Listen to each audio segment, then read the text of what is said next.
Hello, hello, learners. Hello. Good afternoon to everybody. Good afternoon, everyone. Welcome to yet another exciting lesson.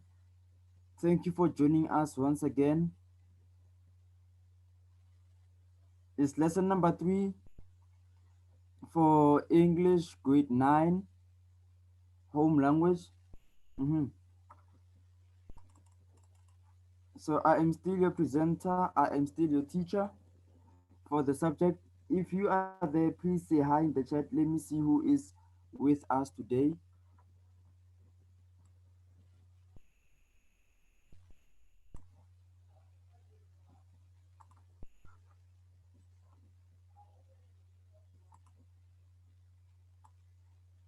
All right, okay, without a waste of time, let's get started with the lesson. All right, English grade 9 home language. That is my details there. Your teacher, your presenter for the subject. And there is my Twitter handle right there. Okay, right. Then today we'll be learning about how to debate.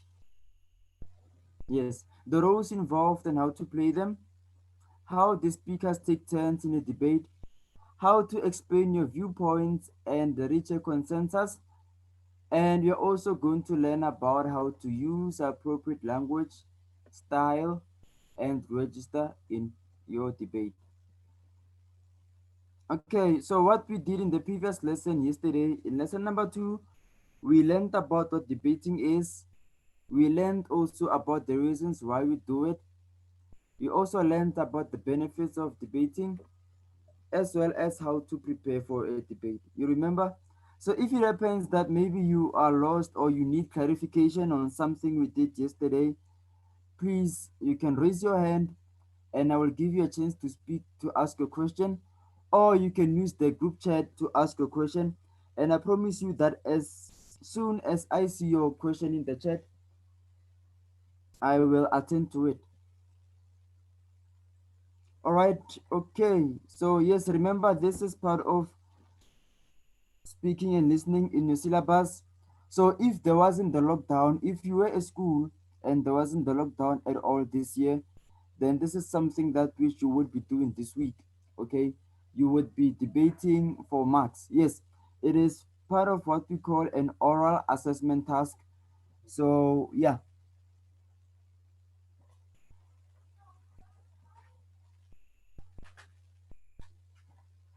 Okay, so without a waste of time, let us get started with the lesson. Okay, remember I did emphasize in the previous lesson about speaking, how speaking is one of the most valuable assets for your life as a learner right now and also in the future. So I will not dwell on that again. Um, and we also did emphasize that you would need to be taught or groomed to talk with ease and accuracy. Okay, yeah, because you as a person, you know what you want to say, but the challenge really is to make sure that the people you speak to, they also get to know what you are trying to say. Okay, they get to understand what you are saying in the way that which you mean it. Okay, yeah. Anyway, let's get on with something new. Okay, debate. So a debate really, it is about to argue the different viewpoints.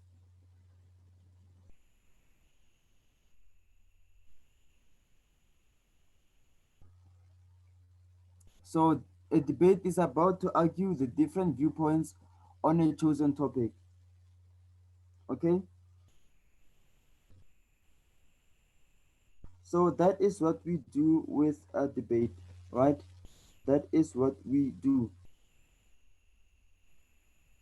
Okay, not only that, but a debate is a formal oral form for public viewing and participation, right? I think all of us we know that by now, and that is something we can all agree on.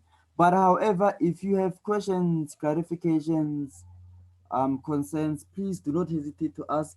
Okay, you are the reason why I am here. If it wasn't for you, then I wouldn't be here. Okay, all right. Okay, let's continue. So the debating procedure, okay, so when we debate, there is a procedure for debating, right? Yes, I remember that on the first lesson, on lesson one, we did the group discussion, and you realize that a debate is not the same as a group discussion, right? And you are about to see that in the next few moments, right? So in a debate, we have two teams of speakers, okay? Usually we have three people, three speakers per team to argue for a motion and to argue against the motion. What does that mean? Okay, this means this, okay? There are two teams, all right? So one team has three speakers, the other team also has three speakers, right? One team will argue for the motion, and the other team would argue against the motion, right? Yes, so that is how it's all about. So if you are wondering what a motion is, okay, so emotion is a chosen topic and it makes claims or propositions, all right? So in a debate, emotion is just a fancy way of saying a topic, all right? So in a debate, a topic, we call it emotion, all right? So that is something that all of us we are yet to know. That is something that all of us we have to know, that when we say emotion, we are talking about a topic. All right. So there I give an example. I said, for example, summer is better than winter. Okay. So for example, summer is better than winter. That is um that is the example of emotion. That is an example of emotion. Yes, right. Okay. So with debate proceedings, they are controlled by a chairperson. All right. So who is the chairperson and what do they do? So the chairperson introduces the motion and gives some background to it. Okay, so in this context of this motion that which I wrote and underlined in yellow font, then the chairperson will introduce it and will give some background information about it. Okay, the chairperson perhaps would define what summer is and will also define what winter is, talking about the months which is summer, talking also about the months when it is winter. Okay, so all that background which will really help the speakers to prepare, and that background information which will really help the audience to appreciate the emotion and to be able to be interested enough to stay to listen. Okay, so that is what the chairperson would be doing.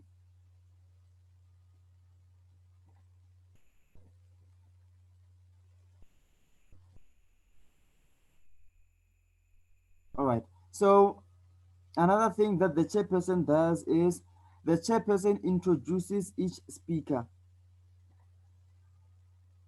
Okay, so each speaker from each team would be introduced by the chairperson. All right, so that is how it happens. The chairperson will introduce each speaker from each side of these teams. So yeah, another thing the chairperson does will be to maintain order, to make sure that there is no chaos, to make sure that there is no disorder at all. Okay, a debate is a very formal a debate is a very formal participation. Therefore, it should be formal. Therefore, there should not be any disorders. There should not be any chaos. All right. So yeah, another thing the chairperson does will be to keep time. Okay, so we can say the chairperson can also play the role of a timekeeper.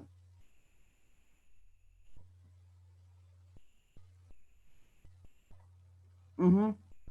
Then the chairperson also gives speakers time limits. Okay, so the speakers are given a time limit by the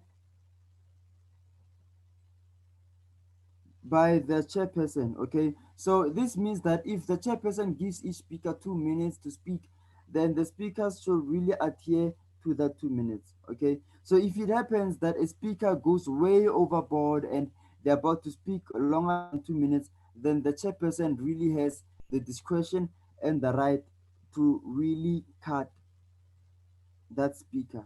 Okay, because remember the chairperson controls the time. Okay, the chairperson controls the time. Therefore, if the chairperson says each speaker is given a time limit of 2 minutes, then so shall it be. Okay, therefore therefore what that means is that each and every speaker should really find a way to speak. Each and every speaker should really find a way to construct their own arguments and judgments and opinions and views in a way that which they will be able to fit inside the time limit that which they are given. Okay, so each and every speaker should really understand that and work with the chairperson about that. Okay, or else you as the speaker, you may be frustrated when you get cut, and you get cut when you are not done dishing out all your facts and all your views and all your opinions, so the thing is, so then the challenge becomes that if you are one of those speakers who like to save the best things for last, chances are that you will not even get the chance to say your best because of what would have happened, because you would have been cut because you didn't adhere to the time limit. Okay, so it's very important, guys, adhere to the time limit. Right. So the chairperson also manages the discussion when the motion is opened to the floor. So this means that there is a certain point in the debate. Remember, in the debate, it is these six speakers who speak, right, from these two respective teams, right? And the rest of the class will become the audience. But there comes a time during the debate where the discussion will be open to the floor, where the people in the audience will really have an opportunity to say something. They will have an opportunity to ask questions. They will have an opportunity to weigh in on the topic. Okay, so that is also under the discretion of the chairperson. All right, the chairperson has that power to give the floor an opportunity to speak, an opportunity to ask questions about the motion, an opportunity to weigh in about the motion. All right, yes, and again the chairperson also has the responsibility to manage the votes.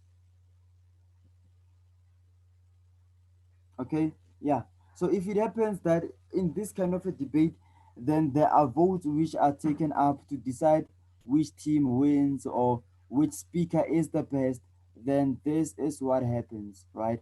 The chairperson will be the one who manages the votes. Are we all together? If it happens that there is something you didn't understand, if it happens that you do not understand something, if it happens that there is something you do not understand, you are lost, you need a clarification on something, then I tell you, I'm asking you, and I'm really pleading with you that please raise your hand and I will give you an opportunity to speak, or you can write your question or your clarification in the chat. Let's continue. Right, so we are still on the debating procedure. So the chair So the chair will introduce the motion and will ask the first speaker for the proposition to speak. Okay. So remember the proposition, it is the team which is arguing for the motion. So this means that the proposition, it is that team which agrees with the motion. The proposition, it is that team which says yes to the motion. Okay. They agree with the motion and they will have to give the reasons why they agree. Right. So the first speaker for the proposition will present the arguments which support the motion. We do understand that, right? So the first speaker for the proposition side will present the arguments to support the motion. Okay, so in this case, we said that summer is better than winter.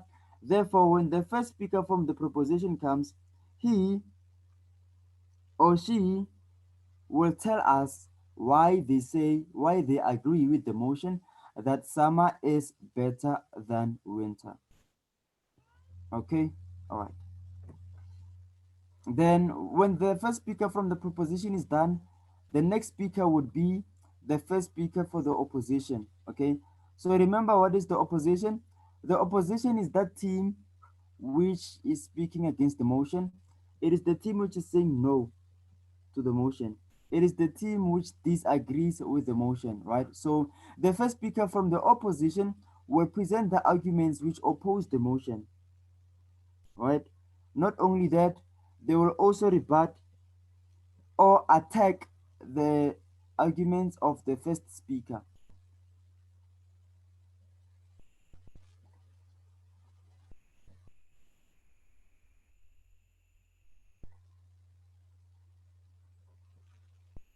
Okay, so yeah, that is really how it is, and that is how it happens. Okay, that the first speaker for the opposition will present the argument to oppose the motion, and they will also attack the arguments of the first speaker from the proposition side.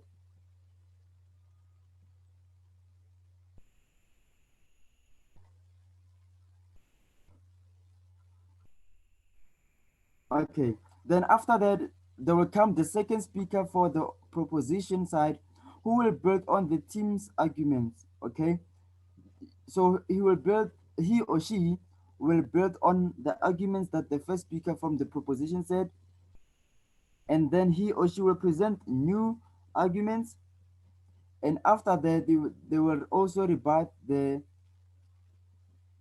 points of the previous speaker. Who is the previous speaker? The previous speaker will be the first speaker from the opposition. So you'll see that the second speaker for the proposition will do three things. Number one, they will build on their teammates' argument. Number two, they will add on their team's arguments by presenting new arguments. And number three, they will attack the viewpoints of the speaker from the other team, the opposition team, right? Yes. Then the second speaker for the opposition will also do the same thing. What will he or she do? The second speaker for the opposition, number one, he or she will build on their team's arguments. Number two, present new arguments. And number three, attack the previous speaker's points. Okay, yes. And then at this point of the debate, that is when the chairperson will open the motion to the floor, right? So the chairperson will open the motion to the floor. They'll open the motion to the audience for discussion and questions. So you know that because this is a debate, this is a debate, okay? So we have difference in opinions in views, okay? So because of that, there are likely people who will be having questions. There are likely people who will want to ask questions, who will have their own viewpoints, okay? Therefore, those people on the floor, they would be given an opportunity to discuss. They will be given an opportunity to ask questions that which they would need to ask.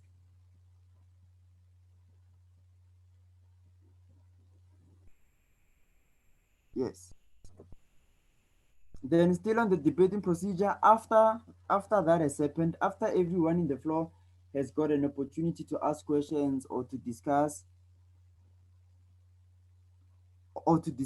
then the debate will continue. Remember that we said we have three members in every team, and so far only two have spoken. Therefore, the debate will have to continue so that the third speakers from each team will speak.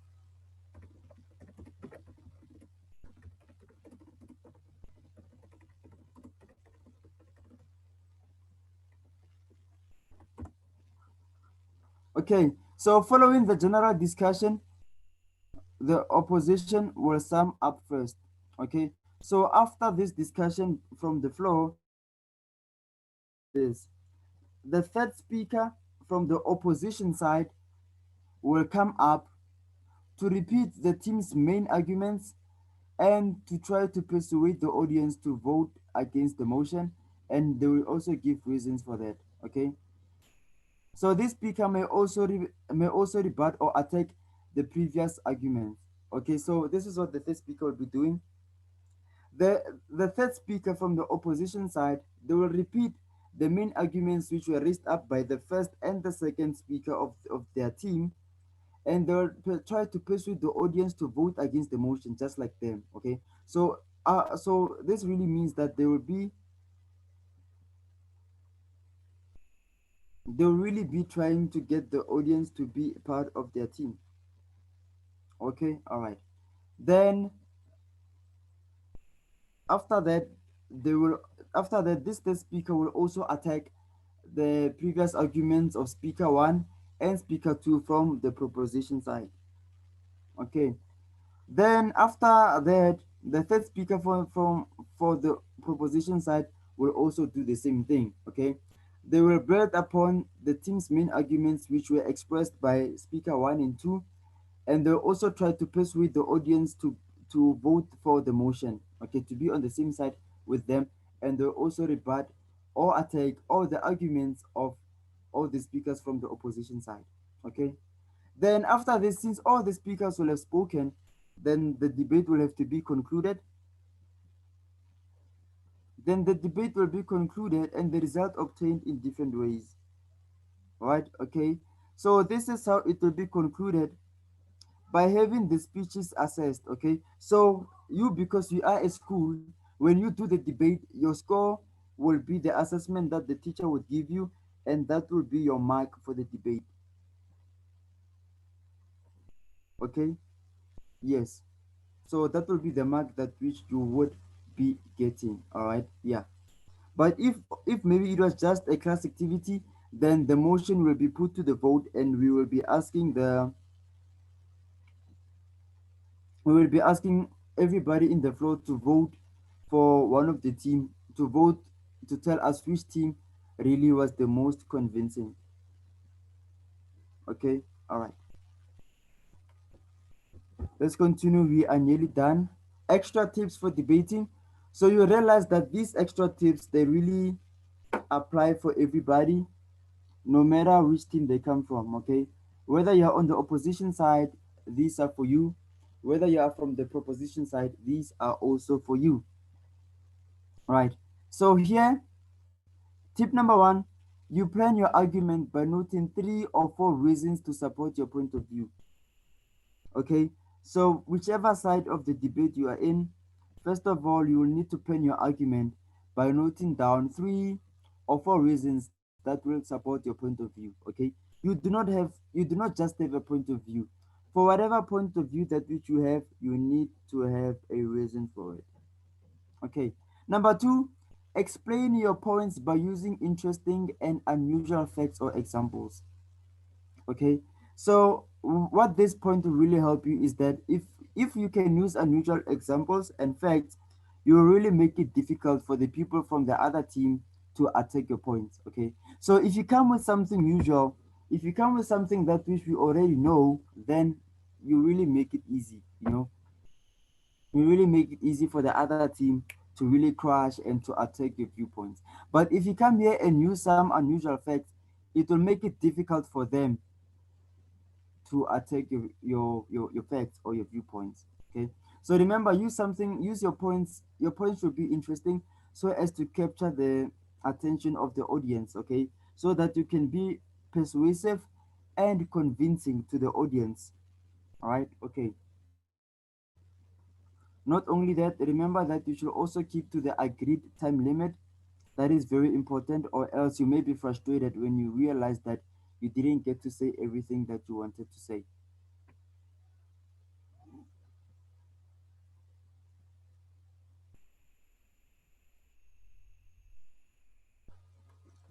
Then number four, present your argument and use the following. What do you have to use? The first thing you may have to use is emotive language. Emotive language, it is the type of language that authors usually like to use, when they want to make you feel in a certain way.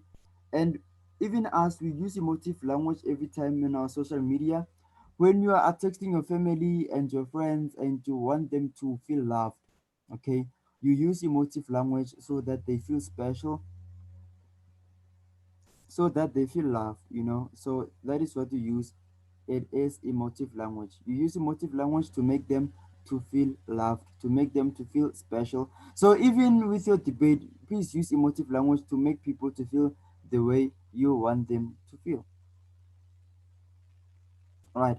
Then we have persuasive language. That is the language you use to persuade people into believing what you believe in, to persuade people to see things the way you see them. And in a debate, this is a very important skill to use. Okay.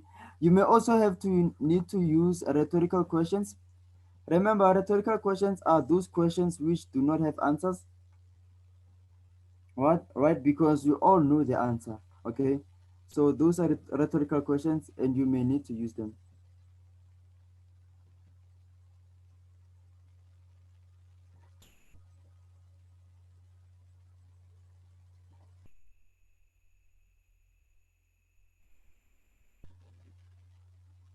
All right, then we have humor. Sometimes you may need to say something in a way that which it may be interpreted to be funny, because you know how formal a debate is, and it can really get too serious. So for those people who would really like to lighten up the mood, you can just use a little bit of humor here and there. Yeah. Oh, and another thing about humor is that it can also help with your nerves. It can also help to make you feel more safe and more confident. Then sometimes you may need to use hyperbole, that is exaggeration. Sometimes you may need to exaggerate some things so that you can get your point across. Okay. For example, if right now is what time it is? Okay, you can see that is 20 to 1, and let's just say maybe I haven't eaten, then I'm hungry. Then I can say, oh, I'm so hungry that I could eat a horse. Okay. So you realize that from what I said, I just exaggerated about my hunger, but what that does is that by exaggerating, I am trying to communicate how much hungry I am. I'm trying to communicate how hungry I am, that I really have so much hunger. I'm so hungry. Okay. So even in your debate, you may need to exaggerate some things so as to drive your point across. Then we have repetition. Okay. So this is when you repeat something that which you said. Okay. So you repeat something that which you have said so that people can really get it as a way to really make your point. And you may also have to use commanding verbs. Okay. Yeah. Okay, then the last tip, the rest of the class will listen carefully to both teams and they'll decide which team was the most convincing. So you realize that before we get to number five, it all boils down to one, two, three, and four. Okay. So if you can do this very well, chances are that your team would be voted to be the most convincing because you followed all these steps. Okay. Because you had interesting points, because you have interesting reasons, you agreed to the time limit, and you used all these tools to really help to build up a strong case. Yes. So yes, this is the end of the lesson. I was really hoping that we can really debate this topic, as an exercise, as an exercise to apply that which we have learned in the lesson of the day. Okay, but seems like we have run out of time. But if you have a question, please raise your hand. If you have a question, please raise your hand so that we'll be able to clarify anything that which you may have. Okay.